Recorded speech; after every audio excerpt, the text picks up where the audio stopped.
Hello! In this lecture we're going to be discussing Cartesian skepticism and say a bit about rationalism.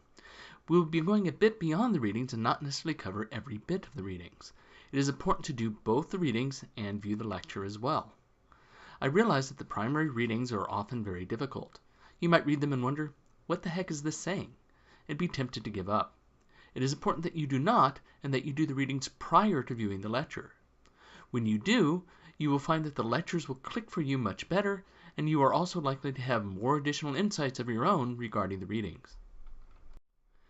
Descartes is considered to be one of the earliest modern philosophers.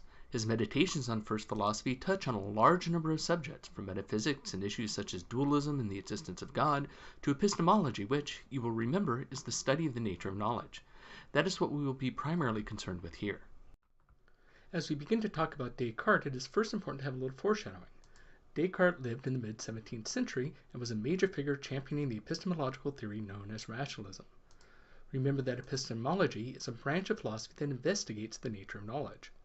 Rationalism is the theory that only reason serves as a source of knowledge, at least within some particular subject matter or domain. In particular, it holds that we have innate ideas, that is to say, a priori ideas, which we will define later, that can tell us something meaningful about the universe. Your primary reading for this view is Descartes, but Plato also expresses some aspects of this view, such as his allegory of the cave. His student Aristotle's views were more in line with empiricism. Empiricism is a theory that can be contrasted with rationalism. This is the doctrine that knowledge comes from sensory experiences. For this theory, we will be reading Locke. Empiricism relies on a posteriori ideas, to be defined later. It denies that we have innate ideas, or at least that they can tell us facts about the actual universe. Rationalism holds that we have innate ideas that we do not need to learn from the outside world. The most certain truths under the rationalist view are going to be a priori truths. These are truths that can be known before the use of the senses, such as logic and other relations of ideas, such as mathematics. Empiricism denies that we have innate ideas or that they tell us about the actual universe. Under the theory of empiricism, knowledge is a posteriori. This is information that comes from the senses and is built upon our senses. Scientific truths derived from studying the world fit this category. Now, Descartes had long realized that he had often held false beliefs, but waited until he was much older before entering into these investigations.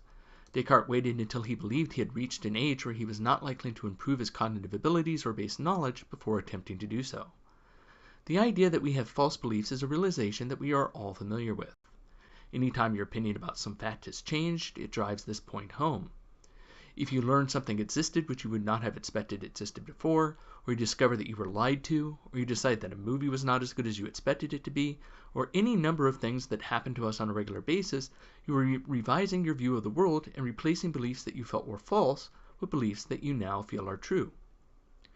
Oftentimes, we only believe that a thing is true with a certain degree of probability. However, we also have all likely had the experience of believing that something was certainly true, or perhaps even fervently believed it to be true beyond doubt, but then discovered our beliefs were false. Children start off believing nearly anything their parents tell them, including the belief in Santa Claus and the Easter Bunny if their parents told them about these mythological beings, and tend to believe them fervently. We eventually find out, however, that many of these beliefs are false. We also find out soon enough that our parents can err. Descartes wishes to, as he says, establish a firm and abiding superstructure of the sciences. By an enduring superstructure, he means that he wishes to build a scaffolding for human knowledge that is certain, one which cannot be doubted and which will not be revised. We can see what he means by way of analogy. Just like a house which is built on a poor foundation would be unstable even if it is otherwise well built, Descartes is concerned that building our sciences and advanced knowledge on shaky beliefs means that they can all be overturned at any moment. In order to find an absolutely firm foundation, he is going to enter into radical doubt. He says, "I will at length apply myself earnestly and freely to the general overthrow of all my former opinions." To do this, he will withhold belief from any proposition that can be doubted as if it were certainly false.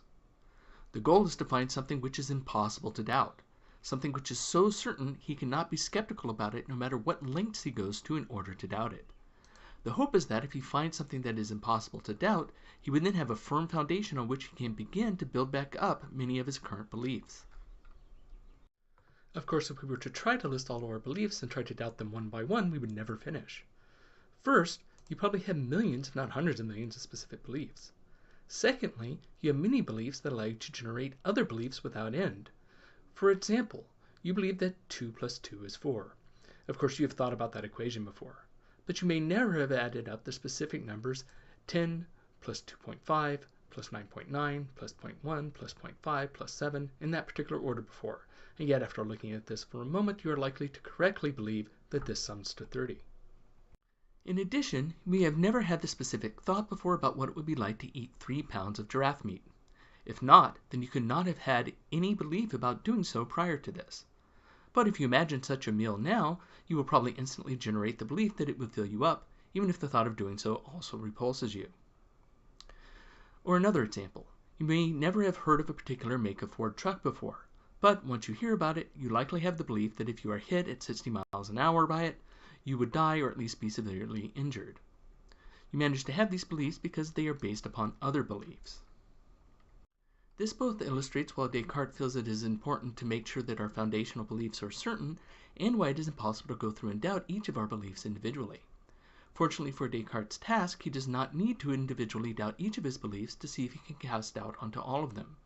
He says, "To this end it will not be necessary for me to show that the whole of these are false, a point perhaps which I shall never reach. It will be sufficient to justify the rejection of the whole if I shall find in each some ground for doubt." In other words, if the beliefs and assumptions that some larger set of beliefs is based upon is called into doubt, then every belief which depends upon that assumption for justification is also called into doubt. In this way, Descartes can eliminate entire areas of belief all at once. Again, we can think of the foundation of a house as a metaphor. If the foundation cracks and begins to sink, so does the rest of the house.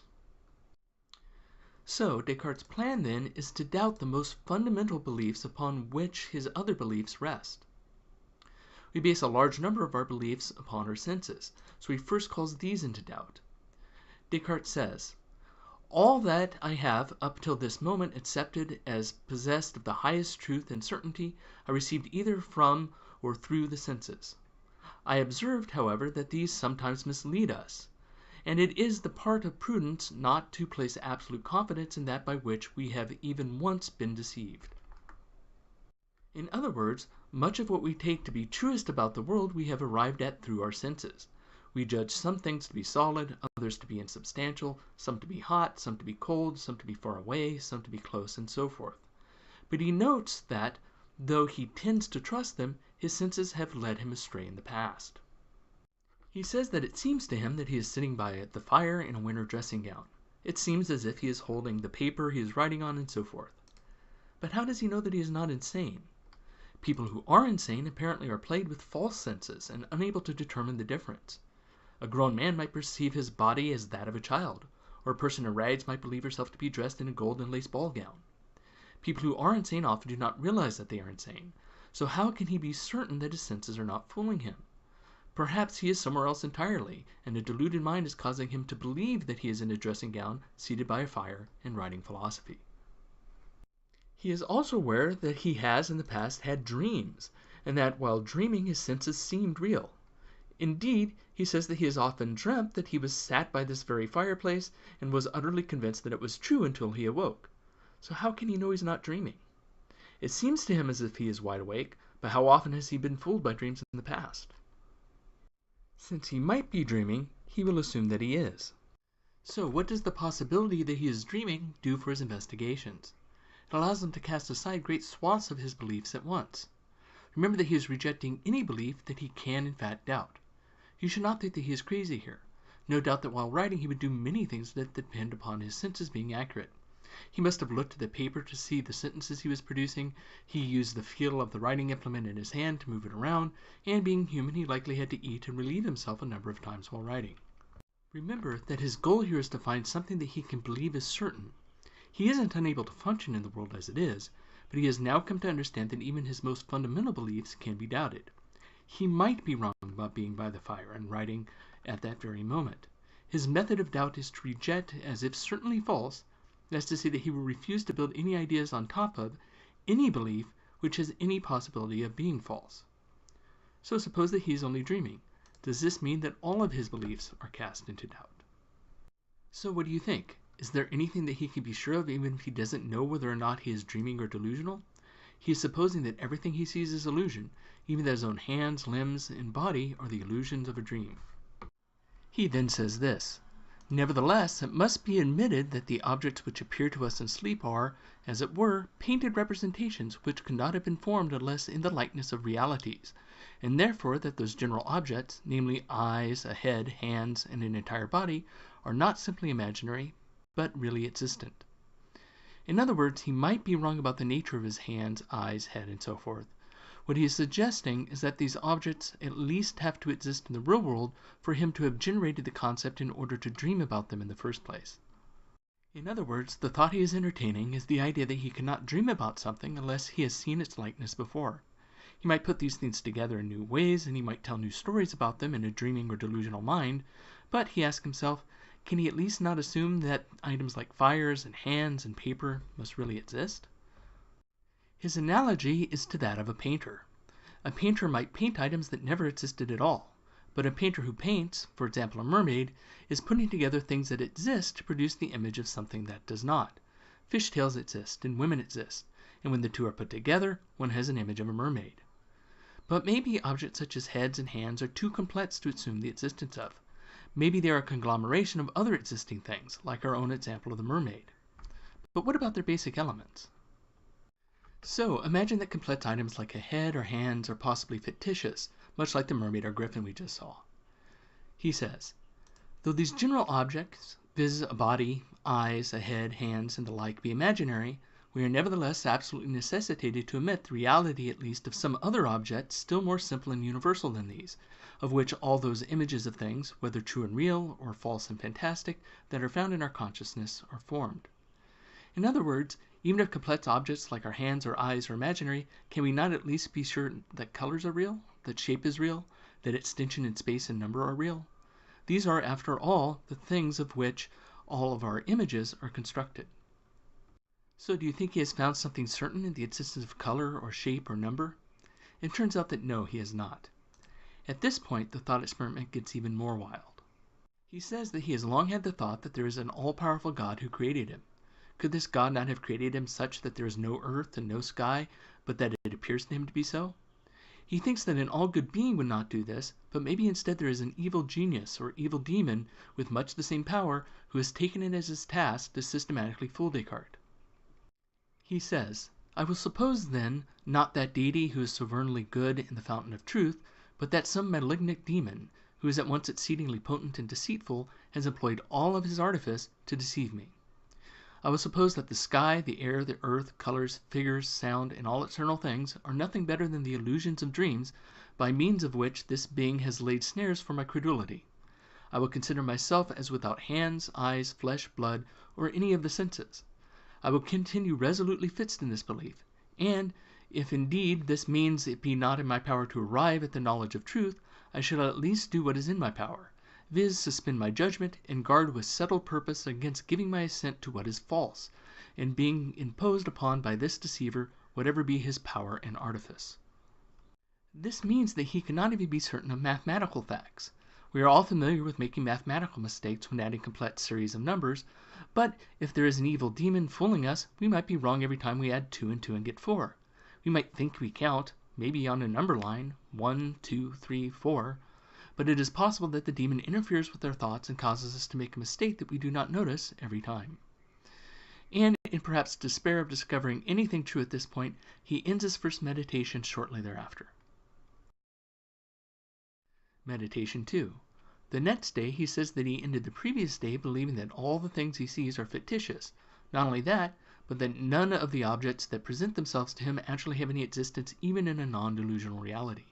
This includes color, extension, and even number.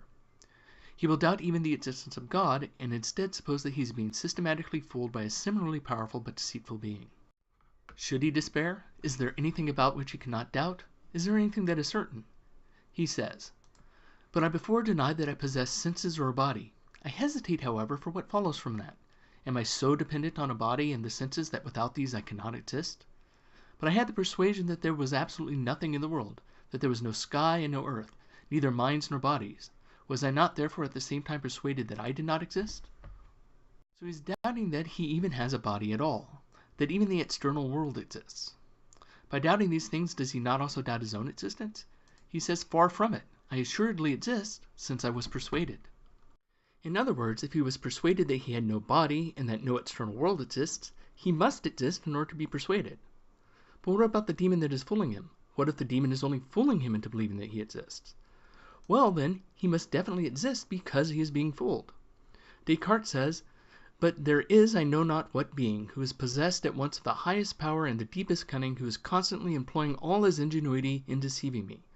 Doubtless, then, I exist, since I am being deceived. And let him deceive me as he may, he can never bring it about that I am nothing. This is where Descartes' famous phrase, cogito ergo sum, comes in. I think, therefore I am. Not to be confused with I am what I am, which was not a philosopher at all, but Popeye the Sailor Man. This is pretty much where the reading lets off, but there is a little more that can be said here.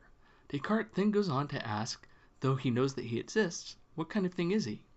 He reasons that he is a thinking thing. After all, if he only thinks that he is thinking, then he must be thinking. He knows that he exists, so long as he is thinking. Most of the rest of the meditations are dedicated to building back up his previous knowledge, but it is the first part of his argument, the part we just covered, which is taken to be the most successful. His next steps are to give an argument for the existence of God.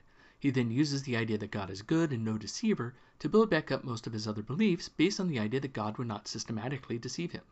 He might be occasionally wrong in the particulars, but in general his senses are reliable, and he can be sure of those things which are clear and distinct to him. The argument he uses for the existence of God is the ontological argument for God's existence. We will discuss arguments for the existence of God later in the semester, but we will see that this argument is far from problem-free. But we will end this discussion of Descartes here. What you should take away from this is his method of doubt, how he managed to doubt such large swaths of his ideas, and the purpose of his program of doubt. That is to build a firm foundation on which to base all of the human knowledge. It might be worth noting also that though Descartes argued for the existence of God, and though he dedicated his work to the Catholic Church, his work was not received well by the Church and his books were often banned. His work was viewed as anthropocentric and, quoting from Wikipedia, presented a worldview in which the human being is now raised to the level of subject and agent and emancipated, being equipped with autonomous reason, as opposed to being dependent upon revelational truth. Though the majority of modern research scientists do not believe in God, Descartes in many ways helped to usher in the scientific revolution with his reasoning. He also was very science-friendly for the time himself. He arguably viewed himself as making the world safe for science by delineating realms of study which should be based upon empirical study and not revelation. These being interpretation of the nature of the physical world, and leaving the church dominion over spiritual matters and matters of the soul, which he felt was separate from the body. We will be discussing Cartesian dualism later in the semester as well. And that ends this presentation. Until next time.